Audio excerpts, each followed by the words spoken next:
Hello, welcome to our channel. स्वागत है आपका हमारे इस चैनल के अंदर।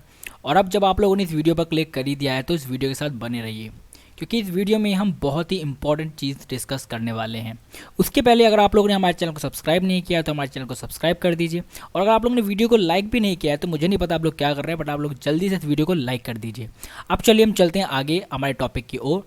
आज हम पढ़ने वाले हैं the earth in the solar system.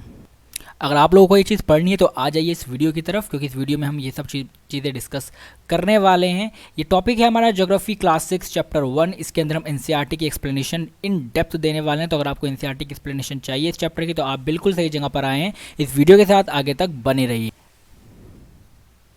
ये वन शॉट वीडियो होने वाली है, यानी कि इस पूरी वीडियो के अंदर ये चैप्टर पूरी तरीके से हम कंप्लीट कर देंगे and by the end of this chapter आपको ये पूरा का पूरा चैप्टर समझ में आ गया होगा। तो चलिए अब हम शुरुआत करते हैं। यहाँ पर हमारे पास सबसे पहला टॉपिक आता है, वो आता है सेलेस्टियल बॉडीज़ का। क्या होती हैं सेलेस्टियल बॉडीज़? तो देखिए, the sun, the moon and all those object shining in the night sky, यानी कि जैसे कि हमारा जो सूरज है, जो चंदा मामा है, या और जितने भी ऑब्जेक्ट जो कि हमारे रात के समय आसमान में चमचमाते हैं, उन सभी को हम लोग सेलेस्टियल बॉडीज़ बोलते हैं। तो क्या दिन के वक्त में सेलेस्टियल बॉडीज़ कहीं गायब हो जाती हैं, अपना एग्जिस्टेंस खो देती हैं? नहीं। क्या होता है, दिन के वक्त में जो हमारा सन होता है ना, उसकी जो सनलाइट होती है उसकी वजह से हम ये सारी ऑब्जेक्ट्स देख नहीं पाते। ठीक है, यानी कि हम सिंपल भाषा में कह सकते हैं कि जितनी भी हेवनली बॉडीज़ हैं हमारी आउटर स्पेस में, वो सभी सेलेस्टियल बॉडीज़ कहलाती हैं। हेवनली बॉडीज़ मतलब जो भारी भरकम बॉडीज़ हैं, जैसे कि प्लैनेट्स। और ये सारी सेलेस्टियल बॉडीज़ कितने प्रकार की होती हैं, कितने कितने तरह की सेलेस्टियल बॉडीज़ हमारे आउटर स्पेस में अवेलेबल हैं, ये सब हम इस वीडियो के अंदर ही समझने वाले हैं। तो चलिए सबसे पहले हम समझते हैं सेलेस्टियल बॉडीज़ की क्या होती हैं। वो आपने ऑलरेडी जान लिया। अब यहाँ पर अब आगे लिखा हुआ है कि some celestial bodies are very big and hot, they are made up of gases. कुछ सेलेस्टियल बॉडीज हमारी ऐसी होती हैं जो कि बहुत ज़्यादा बड़ी होती हैं और बहुत ज़्यादा गर्म होती हैं, और वो गैसेस से बनी होती हैं। उनके पास खुद की हीट और लाइट होती है जो कि वो बहुत ज़्यादा अमाउंट में एमिट करते हैं, यानी कि बाहर की तरफ निकालते हैं। ऐसे सेलेस्टियल बॉडीज़ को हम लोग स्टार्स बोलते हैं। रात के समय में सबने तारों को देखा होगा, इनके पास खुद की हीट और लाइट होती है, ये गैसेस से बने होते हैं। ठीक है, तो देखो यहाँ पर हमने एक प्रकार के सेलेस्टियल बॉडी के बारे में तो समझ लिया जो कि है स्टार्स। ऐसे ही बहुत सारी सेलेस्टियल बॉडीज़ हैं जिनके बारे में हम आगे इस चैप्टर में पढ़ने वाले हैं। तो चलिए, उम्मीद है आपको सेलेस्टियल बॉडीज़ तो समझ में आ ही गया होगा और स्टार्स के बारे में भी कुछ बेसिक नॉलेज मिल ही गई होगी। अब हम बढ़ते हैं आगे। रात के वक्त में हमारा आसमान कुछ इस तरीके से दिखता है। वो दरअसल थोड़ा ऐसा दिखता है क्योंकि उसमें तारे भी होते हैं। अब ये तारे रात को टिमटिमाते हैं, ट्विंकल करते हैं कुछ इस तरीके से। अब आपको यहाँ पर एक चीज़ ऑब्जर्व करनी है। ये देखो, आपको ये पैटर्न दिख रहा है, एक ये तारे दिख रहे हैं जो अब ग्लो कर रहे हैं। यहाँ पर अगर हम ध्यान से देखें तो ये एक पैटर्न फॉलो कर रहे हैं। यहाँ पर आप एक देखो, ये क्वेश्चन मार्क टाइप बन रहा है कुछ इस प्रकार से, यानी कि ये तारे आपस में ग्रुप बनाकर कुछ पैटर्न बना रहे हैं, कुछ आकृतियाँ बना रहे हैं, कुछ शेप बना रहे हैं। इस चीज़ को हम लोग बोलते हैं constellation. Patterns formed by different groups of stars are called constellation. यानी कि जब डिफरेंट स्टार्स आपस में ग्रुप बनाते हैं, समूह बनाते हैं, और उनसे एक पैटर्न हमें दिखता है, एक शेप हमें दिखती है, उस चीज़ को हम लोग कॉन्स्टलेशन बोलते हैं। हमने स्टार्स के बारे में ऑलरेडी पढ़ लिया, तो अब हम स्टार्स के बारे में थोड़ी और बातें जान रहे हैं कि स्टार्स के ग्रुप को हम लोग कॉन्स्टलेशन बोलते हैं। अब आप देखिए, तो यहाँ पर जो हमने एग्जाम्पल लिया हुआ है, इस प्रकार के इस कॉन्स्टलेशन को हम लोग सप्तऋषि बोलते हैं। क्योंकि यहाँ पर हम ध्यान से देखें तो 1 2 3 4 5 6 7 हमें टोटल 7 तारे दिख रहे हैं, और सप्त का मतलब 7 होता है। इसी बेसिस पर इसका कुछ नाम रखा गया होगा। और जो हमारा सप्तऋषि कॉन्स्टलेशन है, ये एक बड़े कॉन्स्टलेशन का सब पार्ट है जिसको हम लोग उर्सा मेजर बोलते हैं। कहने का मतलब है उर्सा मेजर एक कॉन्स्टलेशन है जिसके अंदर एक और सब पार्ट है जिसको हम लोग सप्तऋषि बोलते हैं, यानी कि सप्तऋषि उर्सा मेजर का एक सब पार्ट है। उम्मीद है आपको यहाँ पर कॉन्स्टलेशन के बारे में भी पता चल गया होगा। अब हम लोग वीडियो में आगे की ओर बढ़ते हैं। अब हम लोग जानते हैं कि क्या होती हैं सैटेलाइट। इस पूरे चैप्टर के अंदर हम यही सारी बेसिक टर्म को डिस्क्राइब करने वाले हैं, समझने वाले हैं। तो सबसे पहले हम समझते हैं सैटेलाइट हमारे पास दो तरीके की होती हैं। एक होती है आर्टिफिशियल सैटेलाइट और एक होती है नेचुरल सैटेलाइट। इनके नाम से ये बातें साफ हैं। आर्टिफिशियल का मतलब वो जो हमें ईश्वर ने नहीं दी, जो हमने खुद ने बनाई है। कहने का मतलब ये मैन मेड होती हैं, राइट, ये मैन मेड होती हैं, यानी कि इन्हें हमने ही बनाया है। हमने मतलब मैंने नहीं, इंसानों ने बनाया है, ठीक है। इसके कुछ एग्जांपल्स हैं जैसे कि आर्यभट्टा, भास्कर 1 और ऐसे कई सारे एग्जांपल गूगल पर अवेलेबल हैं, आप सब सर्च कर सकते हैं। फिर होती है हमारे पास नेचुरल सैटेलाइट। नेचुरल सैटेलाइट का मतलब होता है वो सैटेलाइट जो कि हमें इंसानों ने नहीं बनाई, जो कि ऑलरेडी एग्जिस्ट कर रही थी इस पूरे नेचर के अंदर, जैसे कि मून, अर्थ। अब यहाँ पर समझने वाली बात यह है कि कैसे हम मून को, अर्थ को एक सैटेलाइट बोल रहे हैं। तो इसके लिए हमें समझना पड़ेगा कि सैटेलाइट होती क्या है। हमें ये यहाँ पर एक क्वेश्चन मार्क लगाना पड़ेगा कि आखिर में ये सैटेलाइट है क्या चीज़। तो आइए समझते हैं कि सैटेलाइट क्या चीज़ होती है। Satellite is an object in space that orbits और सर्कल्स अराउंड अ बिगर ऑब्जेक्ट। इसका मतलब है सैटेलाइट वो कोई भी ऑब्जेक्ट हो सकती है स्पेस के अंदर जो अपने से बड़े किसी ऑब्जेक्ट का चक्कर लगाए। अब हमें पता है कि मून जो है वो हमारे अर्थ का चक्कर लगाती है, इसीलिए मून अर्थ की एक सैटेलाइट है। और यहाँ पर समझने वाली बात ये है कि अर्थ के पास केवल एक ही नेचुरल सैटेलाइट है जो कि है मून। तो ये काफ़ी इंपॉर्टेंट चीज़ है। ऐसे ही हम सभी को पता है कि हमारे सोलर सिस्टम के अंदर सारे के सारे प्लैनेट इंक्लूडिंग अर्थ, यानी कि अर्थ के साथ सारे के सारे प्लैनेट हमारे सन का चक्कर लगाते हैं। इसका मतलब क्या हुआ कि हमारी अर्थ भी एक सैटेलाइट है, किसकी? सन की। अब हम लोग आगे बढ़ते हैं और नेक्स्ट चीज़ों को समझते हैं। उम्मीद है आपको सैटेलाइट समझ में आ गया होगा। सारी बातें अगर दिमाग में फिक्स हो रही हैं तो जल्दी से लाइक बटन को हिट कर दीजिए अगर आप लोगों ने अभी तक भी वीडियो को लाइक नहीं किया है। अब हम लोग समझ लेते हैं सन के बारे में। तो सन के बारे में हम लोग समझते हैं कि the sun is the centre of the solar system. सभी को पता है बात, जो हमारा सन है वो सेंट्रल रोल प्ले करता है हमारे सोलर सिस्टम के अंदर, क्योंकि इसी के चारों तरफ सारे के सारे प्लैनेट्स और काफ़ी सारी बॉडीज़ होती हैं जिनके बारे में हम पढ़ेंगे, वो सब इसी का चक्कर लगा रही होती हैं। It is huge and made up of extremely hot gases. ये बहुत बड़ा है और काफ़ी गर्म गैसों से मिलकर बना है। यहाँ पर दो इम्पॉर्टेंट गैसेस जो हमारी हैं वो हैं, पहली है हमारे पास हाइड्रोजन और दूसरी है हमारे पास हीलियम। यहाँ पर फ्यूजन के प्रोसेस की वजह से हमें हीट और लाइट देखने को मिल रही होती है। खैर वो एक अलग टॉपिक है। It provides the pulling force that binds the solar system. अब हम सभी को पता है कि सारे प्लैनेट्स और भी काफ़ी सारी बॉडी सन का चक्कर लगाती हैं। ऐसा क्यों होता है कि वो उसका चक्कर लगाती हैं? यानी कि कहने का मतलब है कहीं ना कहीं जो सन है हमारा वो इन सभी को अट्रैक्ट कर रहा होता है, अपनी तरफ खींच रहा होता है, पुल कर रहा होता है। यानी कि सन ही है वो जो पुलिंग फोर्स लगाता है, जो पूरे के पूरे सोलर सिस्टम को बांध के रखा हुआ है। यानी कि सन के पास एक पुलिंग फोर्स है।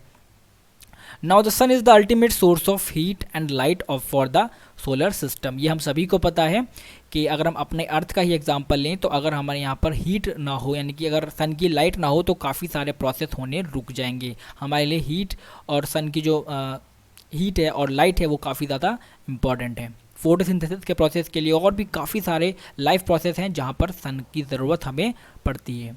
But that tremendous heat is not felt so much by us because despite being our nearest star it is far from us. तो हो सकता है कहीं कोई बात ना पता हो सकता है कहीं कोई बात पता हो कि सन और कुछ नहीं है बल्कि सन क्या है, एक स्टार ही है और हमारा सबसे नज़दीकी स्टार है। हमारे अर्थ से सबसे क्लोजेस्ट स्टार अगर हमसे पूछा जाए, नियरेस्ट स्टार अगर हमसे पूछा जाए तो वो है सन।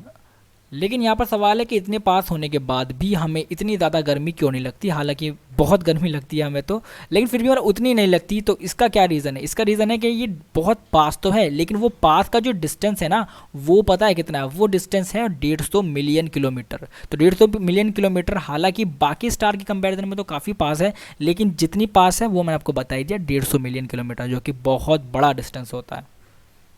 उम्मीद है आपको सन के बारे में यहाँ बेसिक नॉलेज मिल गई होगी। इतनी चीज़ें हमारे एनसीईआरटी के अंदर मेंशन है क्लास 6 की टेक्स्ट बुक के अंदर। तो चलिए अब हम आगे बढ़ते हैं और अब समझते हैं प्लैनेट्स के बारे में। तो some celestial bodies do not have their own heat and light. कुछ सेलेस्टियल बॉडीज ऐसी भी होती हैं जिनके पास खुद की हीट और लाइट नहीं होती। किसके पास हीट और लाइट खुद की होती है? स्टार्स के पास।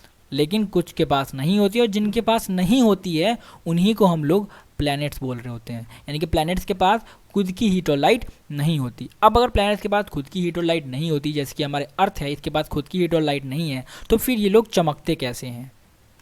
तो इसका सीधा सा कारण है कि they are lit by the light of the stars, यानी कि जो बाकी के स्टार्स हैं जिनके पास खुद की हीट और लाइट है, ये उनकी रोशनी से चमकती है। फॉर एग्जाम्पल अगर हम अपने अर्थ लें तो इसके पास हीट और लाइट जो है वो आती है हमारे सन से, और हम सभी को पता है कि सन हमारा क्या है, एक स्टार है। उम्मीद है आपको ये बात समझ में आ गई होगी। अब हमारे सोलर सिस्टम में जो प्लैनेट्स हैं हम उनके बारे में समझ लेते हैं। एनसीईआरटी के अंदर ही ये वाली एक याद करने की मेमोराइजिंग ट्रिक दी हुई है कि my very efficient mother just served us nuts. इसका क्या मतलब है?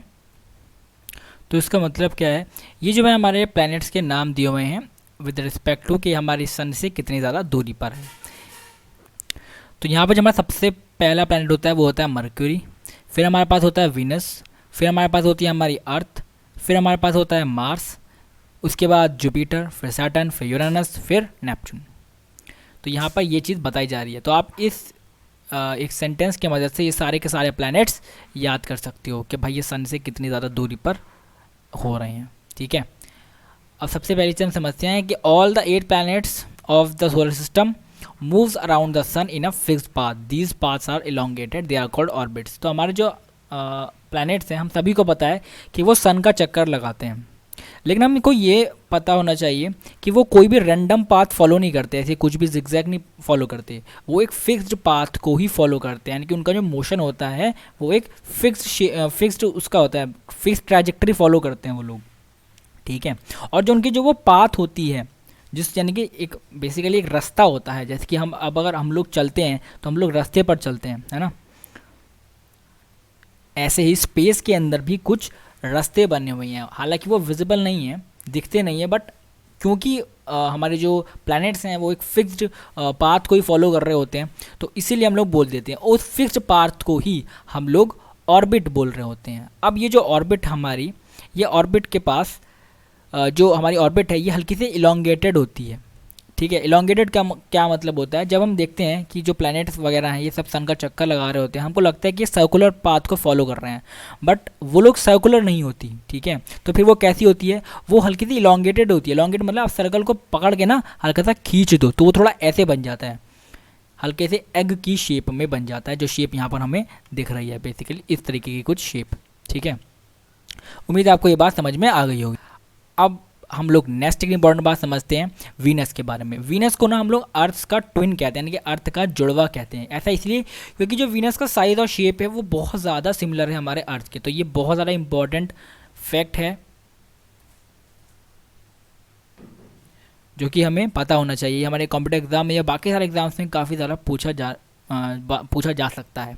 ठीक है, अब हम लोग आगे समझते हैं कि जो प्लूटो है उसको हम लोग ना 2006 अगस्त तक एक प्लैनेट कंसिडर करते थे, लेकिन उसके बाद इसको हम लोगों ने प्लैनेट की श्रेणी से बाहर निकाल दिया।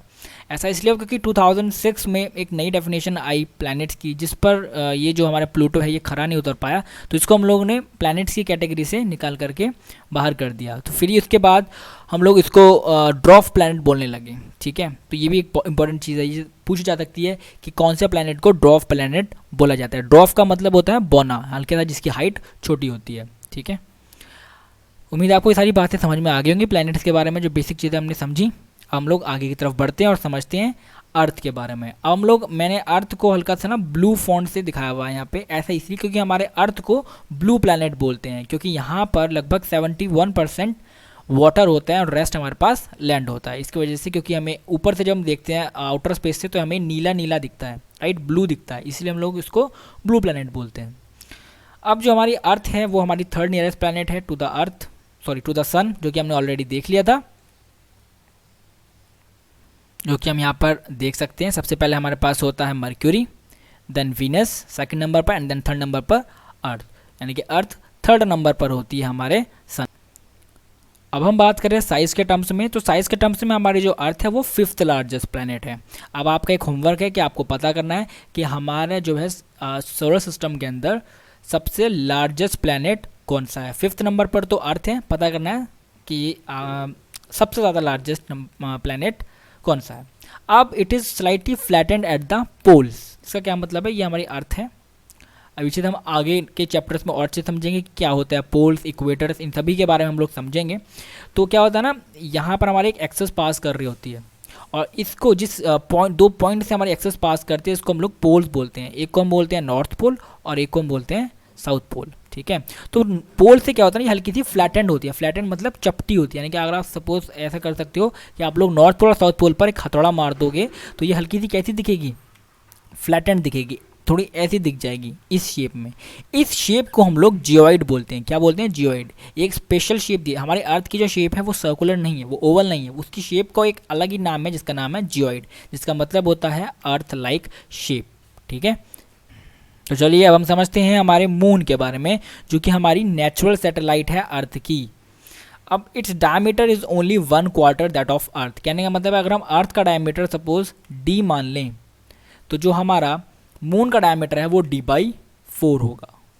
ठीक है, तो अब आपका अगेन एक होमवर्क है, आपको पता करना है कि अर्थ का डायमीटर कितना होता है। यार इतना तगड़ा होमवर्क भी नहीं है, आप लोग इसे आराम से गूगल कर सकते हो, पता कर सकते हो कि क्या होता है। अगर आपको एक बार अर्थ का डायमीटर पता चल गया तो आप सिंपली उस डायमीटर को 4 से डिवाइड कर दो, क्योंकि मून का डायमीटर 1/4 ऑफ हमारा अर्थ होता है। ठीक है, इट अपीयर सो बिग, फिर भी हमें बहुत ज़्यादा बड़ा दिखता है। सेकंड पॉइंट है हमारा इट अपीयर सो बिग।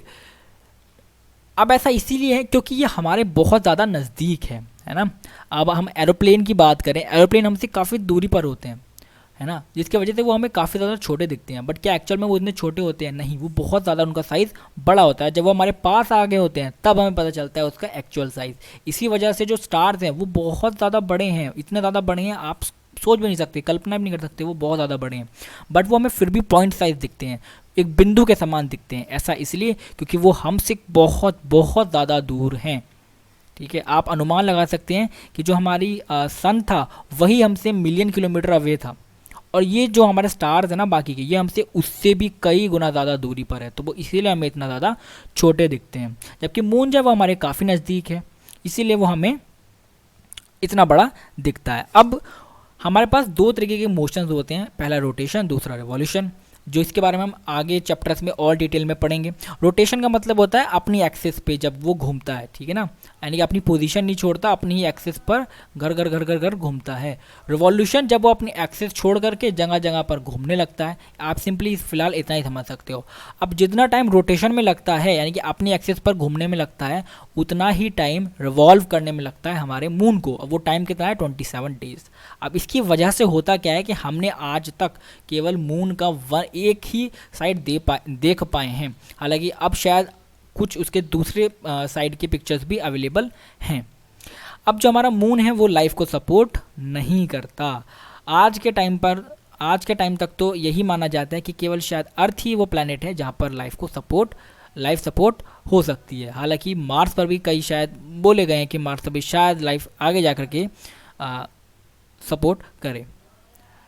अब हम लोग आगे चलते हैं और समझते हैं हमारे एस्ट्रॉइड्स के बारे में। अब apart from stars, planet, satellite, यानी इन सब चीज़ों के अलावा भी और भी काफ़ी सारी बॉडीज़ हैं जो कि सन के चक्कर लगाती हैं। ये बॉडीज़ हमें ज़्यादातर मार्स और जुपिटर की ऑर्बिट के बीच में देखने को मिलती हैं, यानी कि मार्स और जुपिटर जिस पाथ को फॉलो करते हैं उन पाथ के बीच में हमें कुछ जो है बॉडीज़ दिखती हैं जो कि हमारे सन का चक्कर लगा रही होती हैं।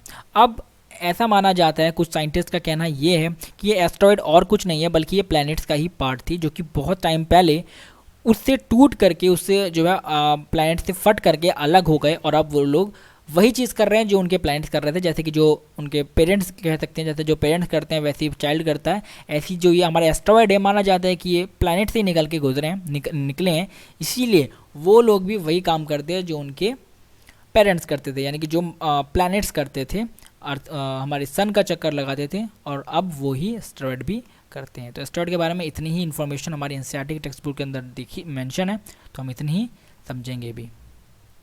अब हम लोग आगे की तरफ चलते हैं और हमारा लास्ट टॉपिक डिस्कस करते हैं, जो कि है मेट्रॉइड्स। मेट्रॉइड जानने से पहले अगर आपको हमारी एक स्लाइड याद हो तो मैं आपको वो दोबारा दिखाना चाहूँगा। तो अगर आपको ये वाली स्लाइड याद हो तो यहाँ से ना कुछ गुजरा था, हो सकता है कई लोगों ने नोटिस किया, हो सकता है कई ने नोटिस ना किया हो। तो ये चीज़ क्या होती है, ये चीज़ सब ने मेरे ख्याल से देखी होगी। इसको हम लोग देसी भाषा में टूटता तारा बोलते हैं, है ना। तो आइए समझते हैं इस टूटते तारे के पीछे की असल कहानी कि ये होता क्या है टूटता तारा। तो असल में ना हमारे साथ एक धोखा हो रहा है जिसको हम लोग बचपन से टूटता तारा समझते हैं। वो टूटता तारा नहीं होता बल्कि रॉक के पीसेस होते हैं।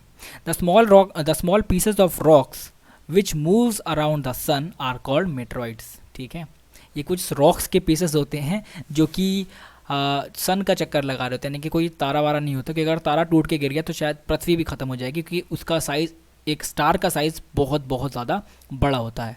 अब क्या होता है, कभी कभी ये जो हमारे मेट्रॉइड्स हैं, जो रॉक के पीसेज हैं, ये अर्थ के काफ़ी नज़दीक आ जाते हैं। ठीक है, और क्या होता है, ये अर्थ पर गिरने लगते हैं, अर्थ की तरफ अट्रैक्ट होने लगते हैं due to some pull, due to some force. ठीक है, अब इस प्रोसेस में होता क्या है कि जो हमारा जो ये रॉक का पीस है ये ना हल्का सा गर्म होने लगता है। क्यों? क्योंकि जो हमारी एयर होती है ये उसके साथ घर्षण इसके होता है, यानी कि उसके साथ फ्रिक्शन लगती है हल्का सा। अगर आप लोग अपने दोनों हथेली को लो से रब करो तो आपको अपने हाथों में हल्की सी हीट महसूस होगी। तो सेम प्रोसेस यहाँ पर होता है कि हमारा जो ये रॉक का पीस है जब ये गिरने लगता है तो ये एयर के साथ ना फ्रिक्शन इसकी लगती है, यानी कि हल्की सी घिसड़ लगती है, जिसकी वजह से ये गर्म होने लगता है। और क्योंकि ये बहुत तेज़ी से आ रहा होता है, बहुत स्पीड से आ रहा होता है हमारे अर्थ के अंदर, अर्थ के एटमॉस्फेयर के अंदर एंटर करता है, तो ये क्या होता है, हल्की सी फ्लैश ऑफ लाइट के साथ बर्न करने लगता है, जलने लगता है। ठीक है, और कभी कभी क्या होता है कि ये जो हमारा मेट्रॉइड्स है, मीटियोर है, वो बिना जले भी हमारे अर्थ पर गिर जाता है, जिसकी वजह से एक हल्का सा ये हॉलो, यानी कि हल्का सा एक छेद क्रिएट कर देता है। कभी कभी ये कम्प्लीटली बर्न होकर गिरता है। तो इतनी सी बात हमें समझनी थी मेट्रॉइड्स के बारे में कि क्या होते हैं मेट्रॉइड्स। उम्मीद है आपको समझ में आ गया होगा कि टूटते तारे का असल सच क्या होता है। अब अगर आपको ये चैप्टर समझ में आ गया है, क्योंकि ये चैप्टर यहाँ पर ख़त्म हो जाता है, ये हमारा इसका लास्ट टॉपिक था, तो इस वीडियो को आप ज़रूर लाइक करें और हमारे चैनल को ज़रूर सब्सक्राइब करें। अब मैं आपको बहुत ही इंपॉर्टेंट चीज़ बता दूं कि आपको हमारे इस चैनल को ज़रूर सब्सक्राइब करना है, जिसका नाम है बिजनौर की पाठशाला। ये इस पूरी वीडियो का सबसे इम्पॉर्टेंट जो टॉपिक है मैं वो यही कहूँगा कि वो यही है कि आपको इस चैनल को अच्छे से सपोर्ट करना और इस चैनल को सब्सक्राइब कर लेना है अभी, अगर आप लोगों ने नहीं किया, और इस वीडियो को तुरंत से लाइक कर देना है। तो चलिए मिलते हैं नेक्स्ट वीडियो लेक्चर के अंदर एक नेक्स्ट चैप्टर के साथ।